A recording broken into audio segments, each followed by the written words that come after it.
السلام عليكم ورحمة الله وبركاته. ازيكم حبيباتي؟ يا رب تكونوا دايما بخير. فيديو النهاردة هنتكلم فيه مع بعض عن حاجة بتشغل بالنا كلنا، ودايما بنحس ان هي بتضيع مجهودنا على الفاضي، ودايما بتحسسنا ان البيت مش مرتب ومش نظيف، وهي الكراكيب وازاي نتخلص منها. هتكلم معاكي النهاردة عن انواع الكراكيب وافنطها لك لحاجات معينة هتعرفي ازاي تتخلصي منها لما تعرفي تقسمي الكراكيب وتحددي نوعها. كمان هنتعرف مع بعض ازاي نوفر وازاي ما يبقاش عندنا كراكيب وبيتنا دايما يبقى مرتب. لو انتي اول مرة تشوفي قناتي، دي قناتنا واسمها يوميات ونصايح فوزية.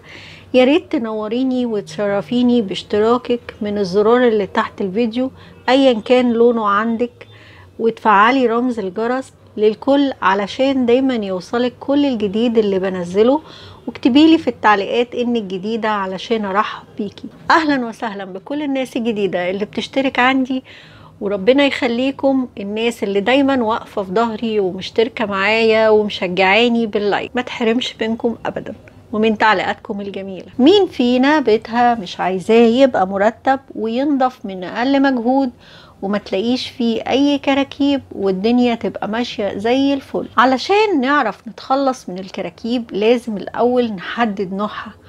وانا عن نفسي بقسم الكراكيب ل3 انواع. اول نوع معايا وهو الكراكيب الموسمية، وتاني نوع وهو الكراكيب اللي احنا بنعمله بايدينا، وتالت نوع وهي الكراكيب اللي خارجة عن ارادتنا. هتكلم معاكي عن اول نوع وهو الكراكيب الموسمية، ودي زي ما انت عارفة بتيجي علينا مواسم في السنة زي الأعياد ورمضان، راس السنة، كل الاحتفالات اللي احنا بنحتفل بيها مرة أو مرتين في السنة، دي بيكون ليها مناسبات خاصة، وكمان بيكون ليها شوية عادات كده مختلفة عن رتم باقي السنة.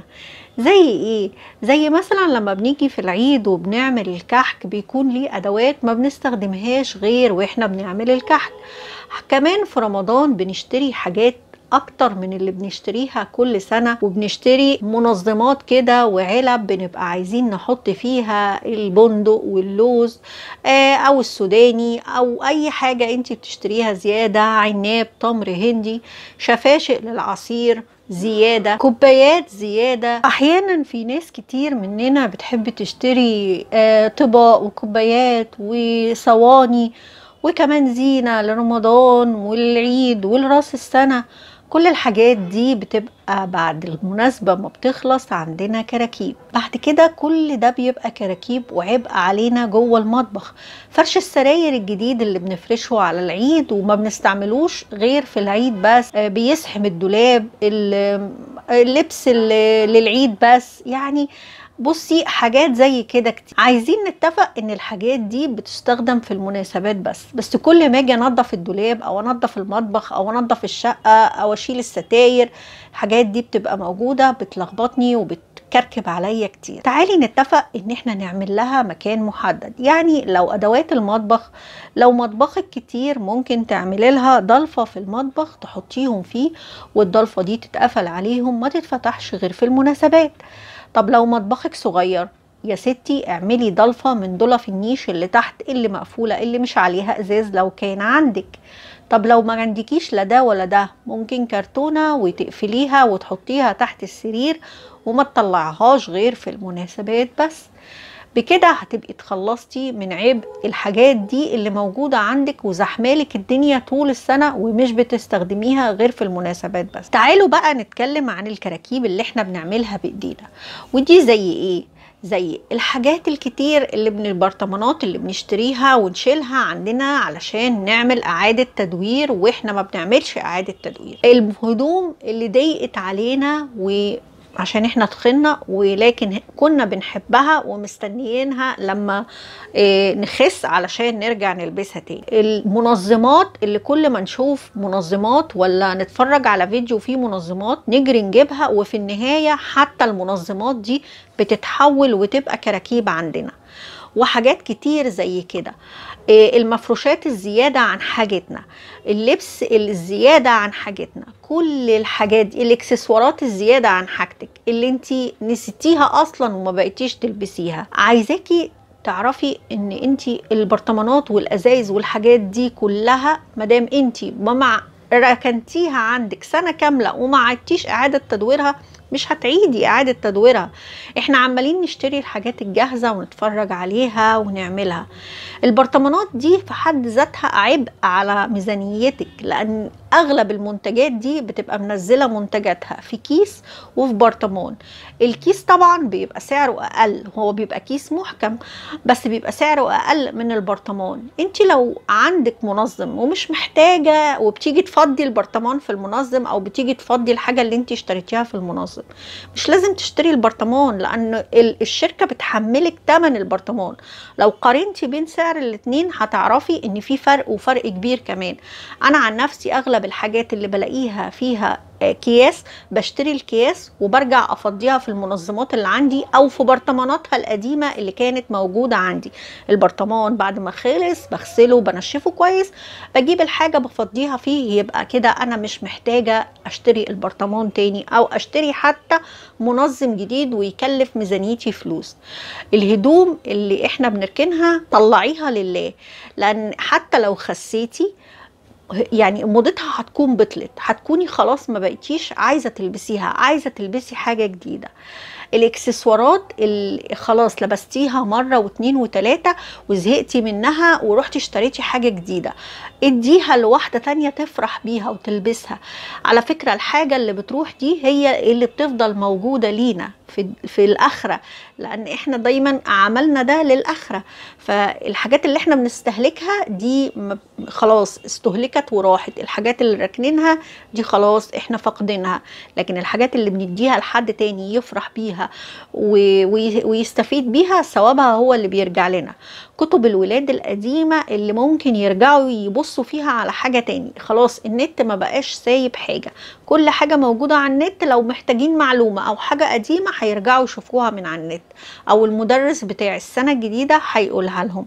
ادي الكتب لحد تاني يستفيد منها، وخليكي حريصة ان الولاد ما يشخبطوش في الكتب كتير ولا يكتبوا فيها بالقلم الجاف، علشان لو حد تاني خد الكتب يقدر يستفيد منها.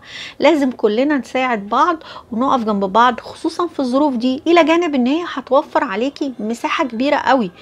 الحاجة اللي اتركنت عندك وقعدت سنة وانتي ما استغلتيهاش او ما شفتيها، يعني نسيتيها، ما فكرتيش ان انتي تستخدميها، دي تحولت لكراكيب وعبء عليكي، بتتشال من السنة للسنة، من هنا لهنا لهنا لهنا، كل ما تيجي تنظفي.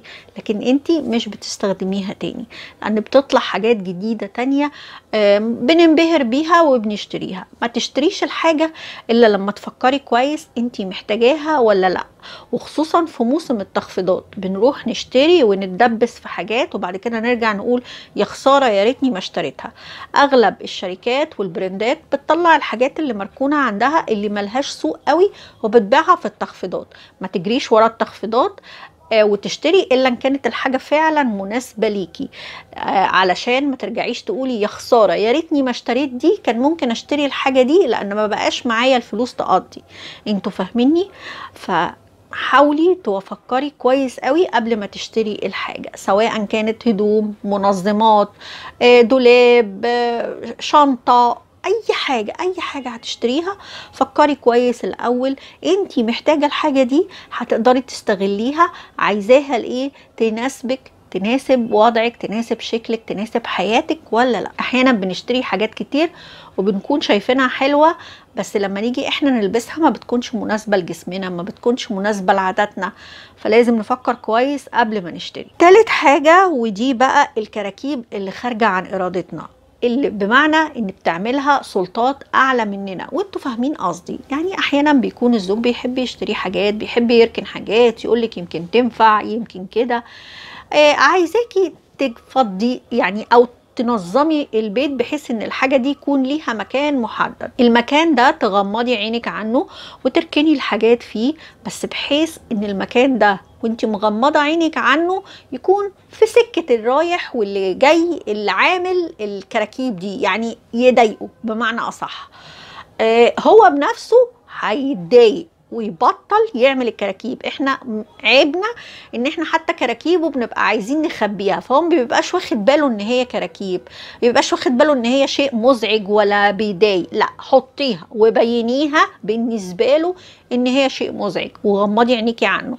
صحيح الحكايه فيها لقم شويه، صحيح الحكايه ممكن تعمل كلام، وربنا يستر وزوجي ما يسمعش الفيديو علشان هيروح بقى يشوف كراكيبه ويشوفني انا عامله فيها ايه.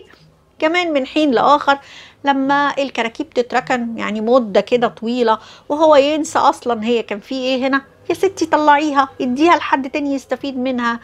الكراكيب الحاجه اللي ما بنستغلهاش سنه، وده احنا احيانا بنركن الحاجه سنه واتنين وتلاته وما بنستغلهاش، في حين ان في حد تاني بيبقى محتاج الحاجه دي وعايز ياخدها وهتفيده جدا، لكن هي مركونه عندنا مضايقانا وكمان حارمين الحد منها. يا رب يكون الفيديو كده اكون قدرت اوصل لكم شويه حاجات عن ازاي تتخلصي من الكراكيب. لو عملتي اللي انا بقولك عليه ان شاء الله الكراكيب هتقل عندك بنسبة كبيرة جدا، بيتك هيتنظم اكتر، انت هترتاحي نفسيا.